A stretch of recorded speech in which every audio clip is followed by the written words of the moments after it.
Декларативни заложби за регионална соработка без конкретни идеи за реализација. Ова е накратко сумираниот впечаток од средбата помеѓу премиерите на Македонија и Србија Димитар Ковачевски и Ана Брнабик. Во фокусот на самитот Македонија 2025 беа регионалната соработка, одржувањето на мирот и инвестирање во образованието, на кои треба да се посвети регионот на Западен Балкан.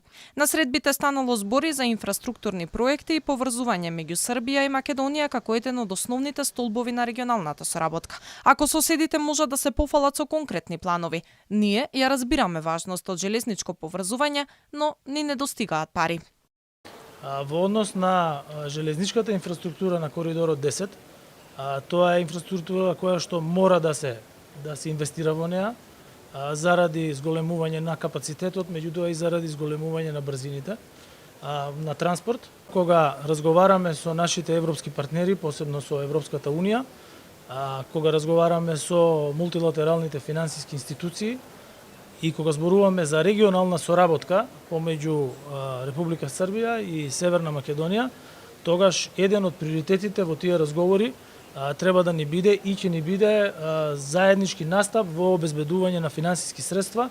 Инфраструктурно повезивање и изградбата на инфраструктурата на патишта, пруги и слично е еден од основните столбови на регионалната соработка. Придобивките од тоа се не само во делот на економијата и стопанствата на земјите, туку пред се и уште поважно за самите луѓе. Ние работиме на изградба